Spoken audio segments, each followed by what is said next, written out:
Êtes-vous prêt à grignoter quelques livres? Alors, c'est parti!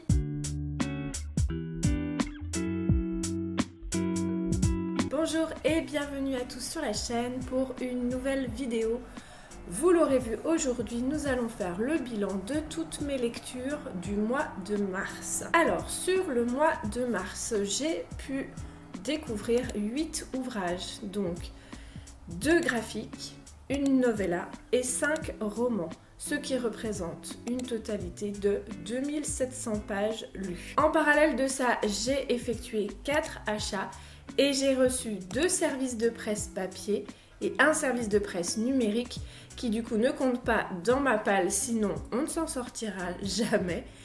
Ce qui fait que sur le mois, j'ai donc pu diminuer ma palle de 2 livres. Écoutez, c'est bien, ça va pas durer mais c'est bien. Et on est parti tout de suite pour vous présenter donc les différentes lectures et je vais commencer par les 2 graphiques que j'ai reçus, donc les 2 en service de presse, enfin service de presse pour un et une masse critique Babelio pour l'autre.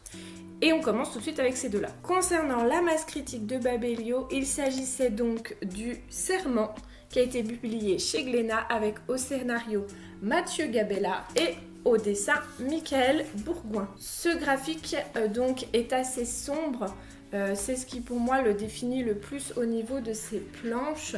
On est sur une monochromie assez sombre.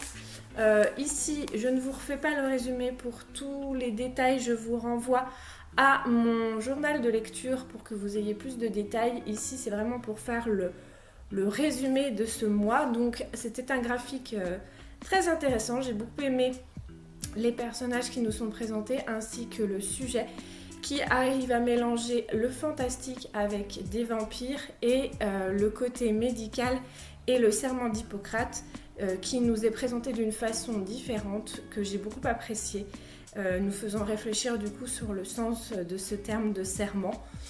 Voilà, écoutez, très intéressant, les planches sont plutôt jolies, enfin en tout cas moi j'aime beaucoup ce genre là.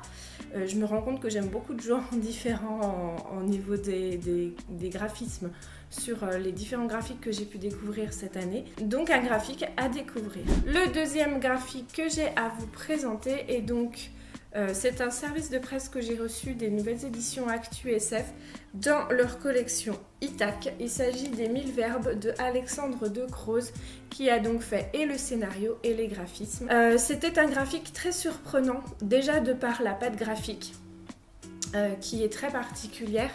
On est sur quelque chose que moi je qualifie, et j'ai carrément pas les termes, mais de très croquis.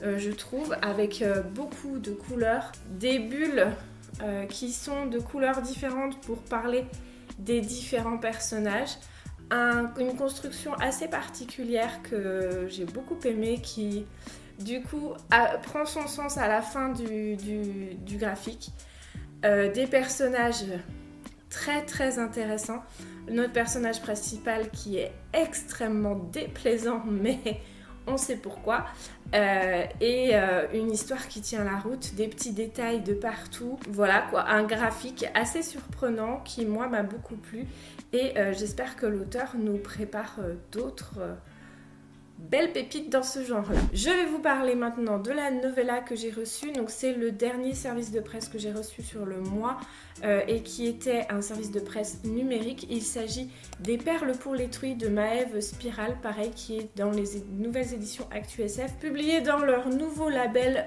qui s'intitule Nagori.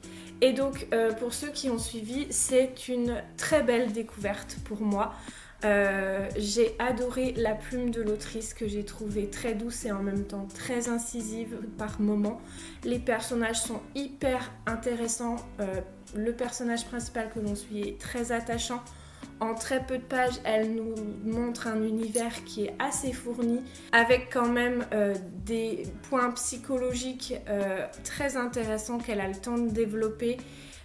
Tout un côté hyper émotif également, je trouve.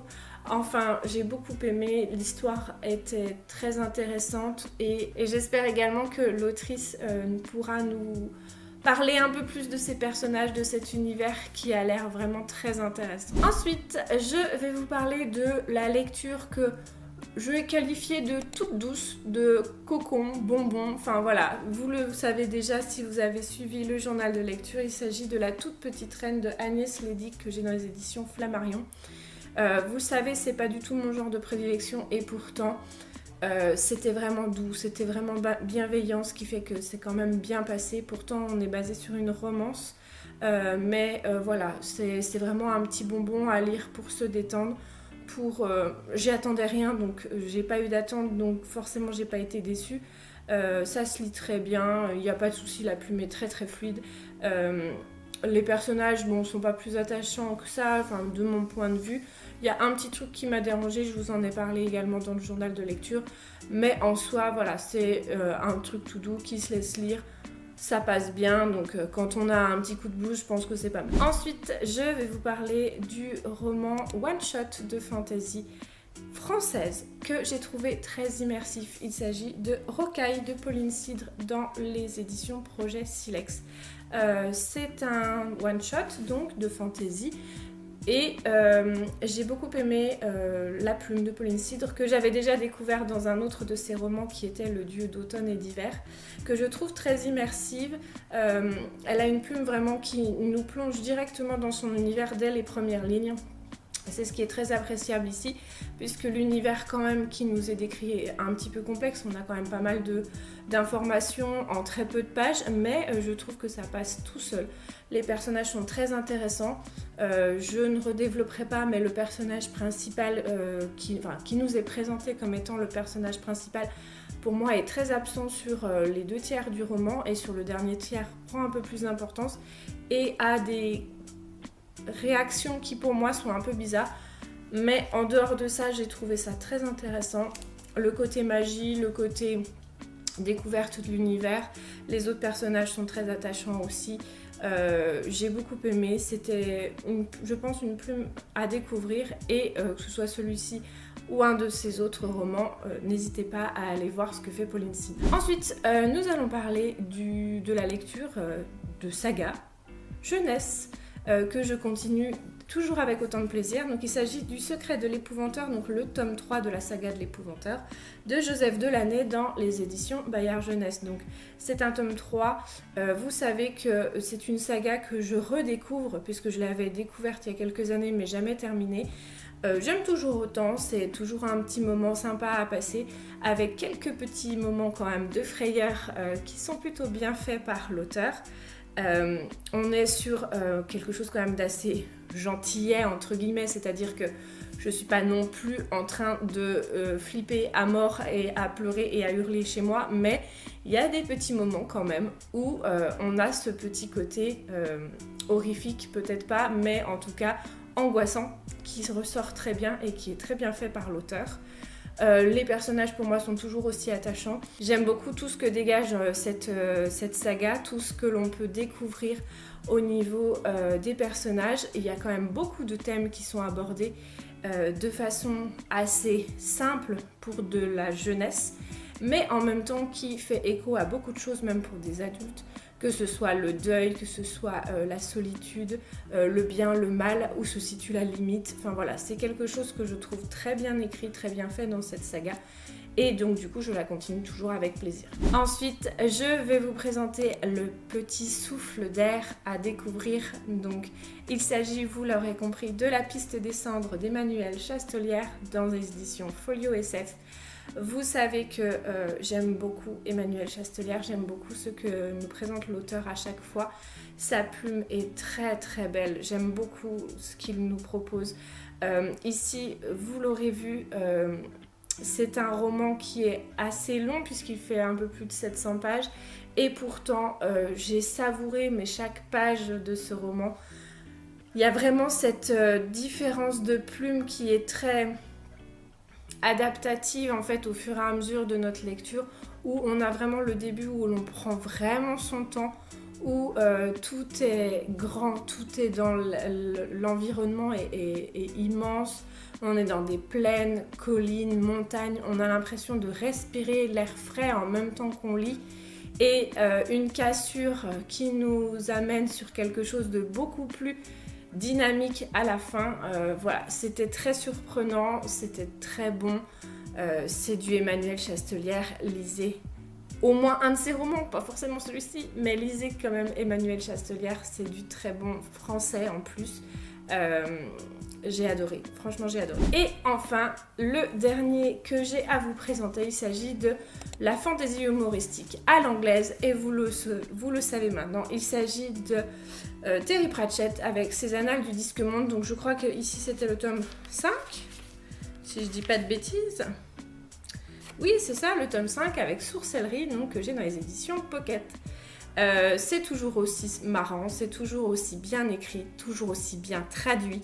Les jeux de mots sont vraiment incroyables. Enfin, moi, je me bidonne à chaque fois. Je me demande comment c'est possible de penser à tous ces petits détails, tellement c'est intéressant. Les personnages sont pour moi toujours aussi attachants. Rincevent me fait mourir de rire. C'est un des personnages que je préfère le plus pour l'instant dans le Disque Monde avec Mortimer. Il a vraiment ce rôle de anti-héros qui veut pas qu'on vienne l'embêter. Il se retrouve toujours au milieu de trucs où il veut pas y aller, mais il est obligé d'y aller quand même, et finalement ça lui retombe dessus et il passe pour un héros alors qu'il veut absolument pas de ce rôle-là. Enfin voilà, c'est très très bien fait. J'aime beaucoup cet univers. Il faut s'accrocher quand même, je pense. C'est pas facile non plus de rentrer dans cet univers. Il y a beaucoup d'éléments qu'on nous explique pas forcément, qui sont plus ou moins induits, mais qu'on n'a pas forcément la définition derrière. Il y a beaucoup de choses. C'est vraiment un univers à lui tout seul. Mais c'est toujours aussi intéressant, et franchement, moi, à chaque fois, c'est un vrai plaisir de retourner dans les Annales du Disque Monde. Voilà, on a fait le tour de mes lectures du mois de mars. N'hésitez pas à me dire en commentaire ce que vous avez lu sur le mois, si certaines de ces lectures vous font envie ou si vous les avez lues. Et sur ce, je vous dis à bientôt pour grignoter de nouveaux livres. Bye!